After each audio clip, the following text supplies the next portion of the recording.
I don't wish this on Jaron Boots Ennis, but Jaron Boots Ennis' career is giving me Demetrius Andrade's career vibes. I want to ask y'all a question. Y'all could put it in the comment section, right? Y'all already know y'all tuning into Punch Drunk Boxing. Will Jaron Boots Ennis avoiding to fight the likes of Teofimo Lopez and Devin Haney, Vergil Ortiz, come right back to bite him, like when Demetrius Andrade avoided the fight with Jermell Charlo? Think about that. Because, to be honest, as much as I want to see Jaron Boots Ennis in the 154-pound division fight the likes of Fundora, Vergil, Background, Xander Zayas, you know, they don't have to fight him. He doesn't have a belt in 154. Tell me right now, why would Fundora fight Boots? Why would Xander Zayas right now fight Boots? He's number 4 in the WBO, but could easily avoid him. He don't have to fight Boots. Vergil Ortiz, even right now, don't have to fight Boots. I mean, it was a good, he had an opportunity to fight Boots, but Boots ducked that, and it was good money. Turkey Al Sheikh really is not invested in working with Jaron Boots Ennis. It's almost like when Demetrius Andrade in 160-pound division. It was easily for people to avoid him, and nobody held Triple G accountable. Nobody really want to hold Canelo Alvarez accountable. Even Jermell Charlo said that we're blackballing Demetrius Andrade. Nobody was pressing Jermell Charlo like that to fight Demetrius Andrade. Daniel Jacobs didn't fight Demetrius Andrade. And then when Demetrius Andrade move up right now he's in the 168-pound division. And ain't nobody stressing Kalen Plant. Ain't nobody stressing Jaime Munguia. Ain't nobody stressing Edgar Berlanga to fight Demetrius Andrade. And I'm not saying that he hasn't been avoided as well, because let's be honest, like I just said, Demetrius Andrade was avoided by Jermell Charlo, avoided by Triple G, avoided by Canelo Alvarez, right?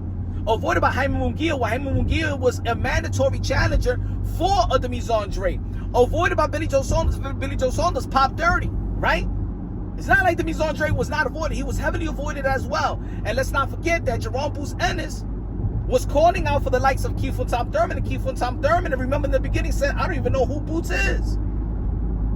But Crawford said, I'd rather fight Madrimov than fight Jaron Boots Ennis. Earl Spence didn't pay no mind to him. So he was avoided as well. When he was in mandatory position, he was avoided as well. Right? Danny Swift Garcia was like, man, he's from Philly. You know what I'm saying? I don't want to fight a Philly fighter. Sean Porter was talking down on Jaron Boots Ennis, remember? So he was avoided by guys on the come up as well.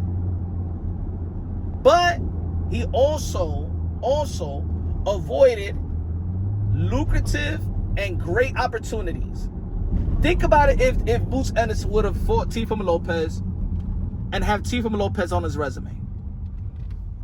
One of the most the most accomplished fighter of his generation is Teofimo Lopez. Lost a great opportunity, would have made great money.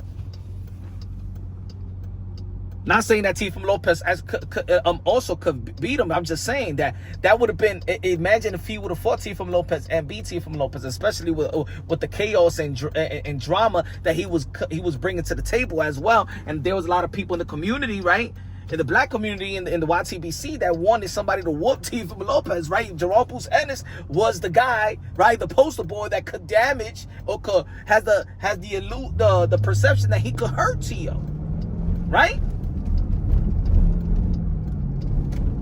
What about if he would have fought Devin the Dream Haney? And he would have beaten Devin Haney from pillar to post. And Devin Haney's one of the accomplished fighters of this young generation. Jaron Boots Ennis' career could end up, unfortunately, like Demetrius Andrade. And y'all already know I'm a supporter of Demetrius Andrade. Been a supporter of Demetrius Andrade ever since he was in the amateurs and stuff like that. I don't like the way his career ended up. But let's be real, let's be honest. In the early part of his career, he had some promotional issues and things of that nature. Just like Jaron Ennis had promotional issues. Not with one promoter, but two promoters. And then his manager, Cameron Duncan, God rest his soul, he died. And now he's with Eddie Hearn. Just like Demetrius Andrade. Now he's with Eddie Hearn. Now he's going to get the fights. But peep this. He got the Cameron fight twice. He fought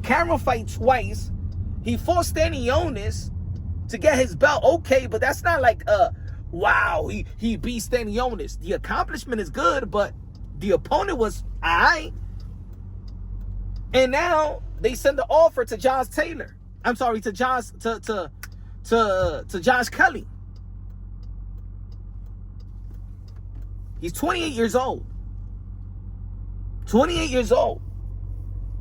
I could easily see Jaron Ennis when he's ready to actually fight somebody, and then when he's won a fight and press for those fights, he could easily be avoided.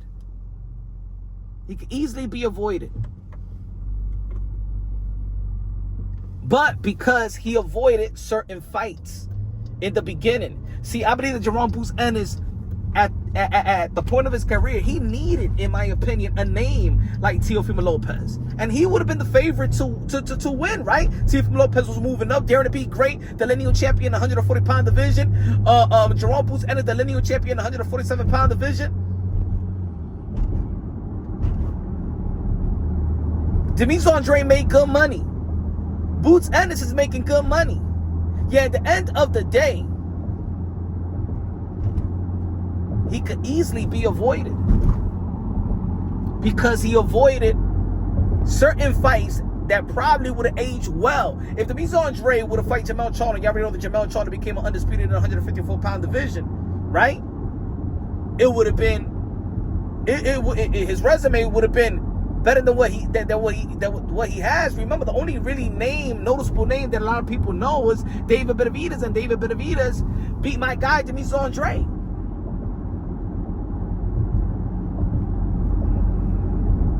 Jaron and his team really have to look into stop avoiding these potential fights in which Jaron Ennis is favored to win. Just like Demetrius Andrade was favored to win in a lot of these potential fights as well. People felt that he didn't fight Lara. Can you imagine if Demetrius Andrade would have had Lara under his belt, Jermell Charlo under his belt?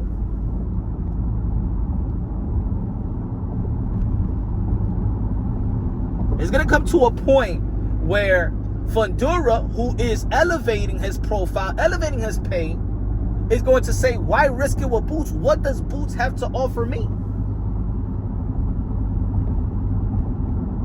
Vergil Ortiz, yeah, we like that fight, but maybe it's going to turn into people want to see Vergil Ortiz versus Fundura.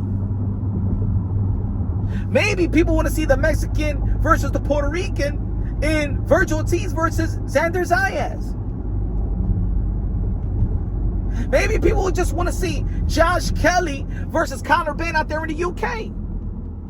Even Josh Kelly is saying that Jaron Ennis is not worth it for me to go out there to Philly.